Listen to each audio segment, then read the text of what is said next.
How's it everyone, Grant here, welcome back to the channel, and today I'm going to be taking a look back at the original iPhone. And so like many of you know, the original iPhone went on sale 10 years ago today, June 29th, 2007, for an unheard of price of $599, 600 bucks, and it was an AT&T exclusive. I believe that was right after they had acquired Singular. I was a long-time Singular customer, so it kind of worked out, but this had 6 months to hype up because Steve Jobs had announced it 6 months ahead of time. And so there's a lot of hype. People were camping out to get this thing. It was the start of iPhone mania, and I just wasn't into waiting in lines, much less camping out in lines. So I was not waiting in line to go get this thing. As much as I was into tech back then, I just did not do the line waiting thing. I was fortunate enough to buy this off of someone who did wait, and just so happened to get an extra device, and so I was lucky enough to buy it off of him. And so I was very fortunate to not have to go through the crowds, but get my hands on the original iPhone on day one. So 10 years after its release, I thought it'd be fun to do a quick unboxing and just share some of my memories and thoughts about the original iPhone. So let's just get right into it. I still have the original box, as you can see, and it resembles very much iPhone packaging even today. So there you see front and center at the top, the original iPhone. And if you can take a look, you can see those really old school icons. I mean, check out that YouTube icon. But the phone is up there. You've got iPhone, and this is the 8GB model. I believe it came in 4, 8, and 16 gigabytes at the time. This is the 8. It has the shiny Apple logo on the other side. iPhone 8GB. And here on the back you can read kind of what it included at the time. You had your earpods, which is that stereo headset and mic. You've got the dock connector to USB cable. It used that 16-pin cable at the time. More importantly, it only supported Edge. So this didn't even support 3G yet. This only supported Edge speeds at the time. Bluetooth 2.0 like you see there. And some other information down here. AT&T exclusive there. iPhone 8GB designed by Apple in California. 1 infinite loop. So let's go ahead and get into it. You can see it picks up some fingerprints because of the matte finish on this box, but there it is, the phone sitting front and center. So packaging hasn't changed very much over the years. You're greeted with the phone there, and we'll try to take it out here. And there you see the phone. And this is actual, almost actual size there. So we'll just put it there and unbox the rest of it. It came on this plastic tray here, which is kind of interesting. And I still have the original booklets, and don't really have the original accessories. They're kind of scattered about, but that is where you'd have your earpods and your USB charging cable and charging brick. You've got your paperwork here, which I've kept intact for the most part, I believe. Should have the original stickers here. There they are, so original Apple stickers, iPhone, product guide information, which you never read, but let's just take a quick look anyway, just for nostalgia. And what else did it come with? It came with a whole bunch of information, so pretty lengthy quick start guide, a lot of pictures, because this was a brand new type of phone concept, and so, you know, there's a pretty decent learning curve, even though people say it was really easy to use. It was a totally different concept of a phone, and we'll talk more about that, but it did come with this fairly lengthy in-hand guide here with a lot of pictures. Quick start guide there. So we'll get all that out of the way. We'll set the box there and look around the phone some more. So there you've got the phone.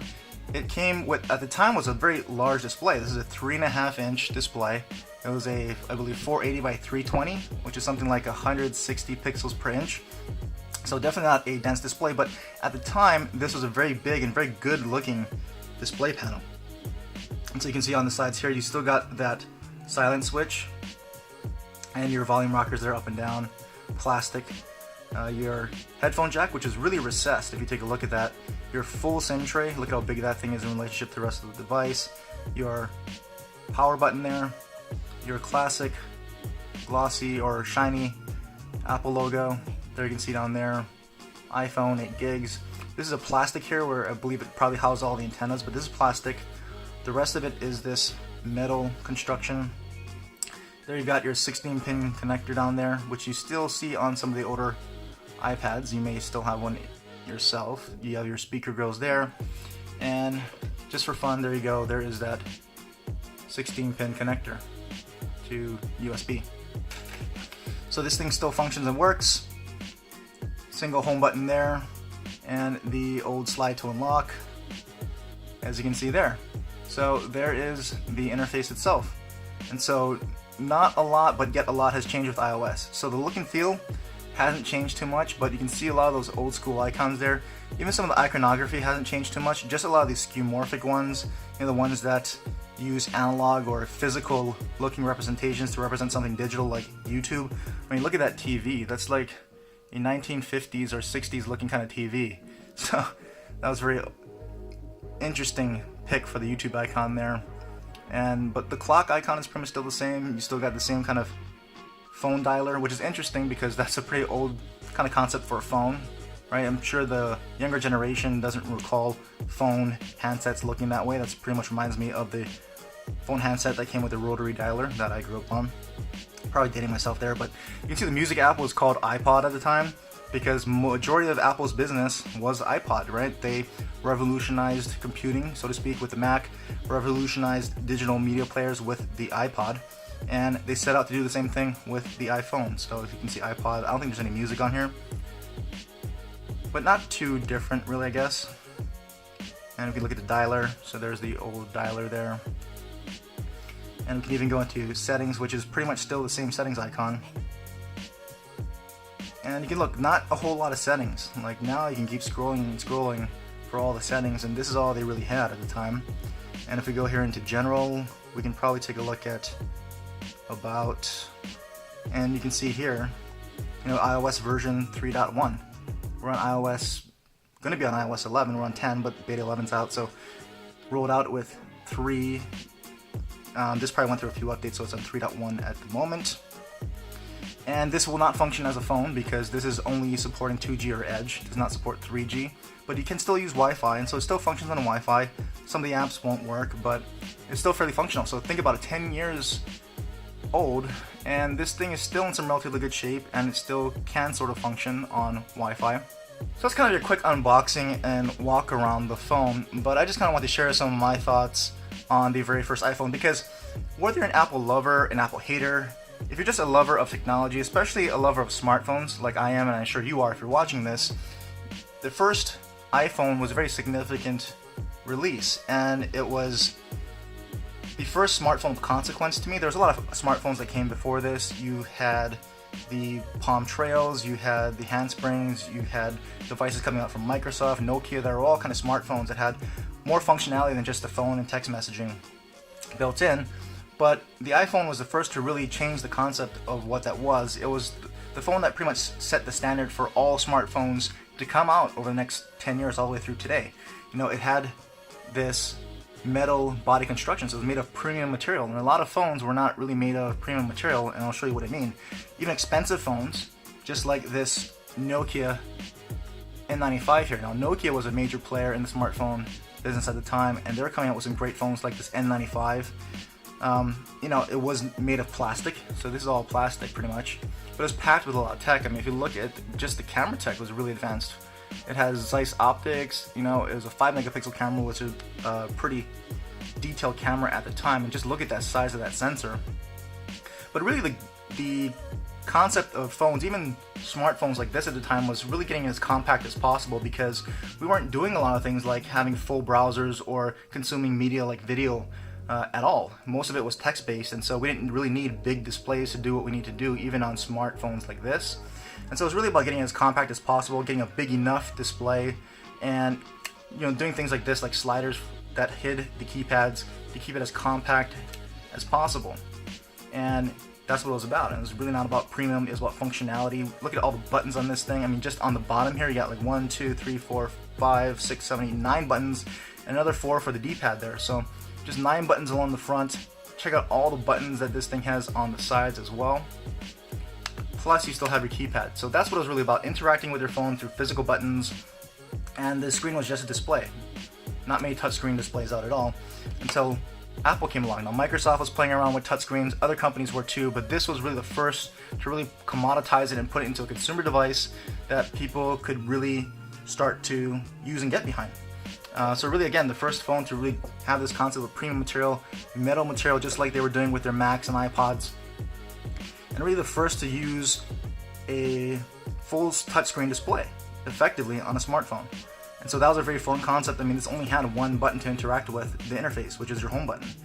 You had volume buttons and everything else, but your main interaction was just with this one singular home button. And so because of all these things, it was a departure from a lot of the phones that were coming out at the time that, even as revolutionary as the iPhone is today, many thought it would fail. Many thought it was just a different concept that people could not get used to. There is no physical keyboard, there is no physical keypad. People never thought that majority of the public could interact with a phone like this and type out onto it on a virtual keyboard. And so this was something that people had to get used to. Everyone's used to physical keyboards or keypads using T9. And so a full screen physical keyboard, virtual keyboard was a very new concept. And all these things combined, people that just thought it would fail because it was a very different concept for folks to get used to, and traditionally change is hard. But I mean, fast forward 10 years later and you pretty much have every smartphone coming out now is patterned after this type of a design. It's a rectangular design with a full screen display, touchscreen display, and that is the main form of interaction is touch.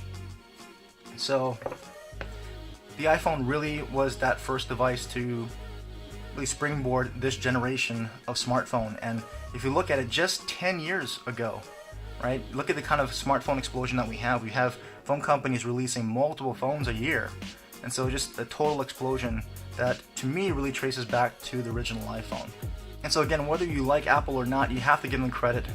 They started with the Mac, they went to iPod, revolutionized that, sold a ton of iPods, and now their business is mostly iOS. It's, I believe, something like 70% iPhone of their business, and Mac is down to something like 10% or so. So with over 1 billion iPhones sold worldwide. So very amazing, and it all really traced back to the release of this iPhone. And so lastly, we can take a quick look at the original iPhone compared to Apple's latest offerings here.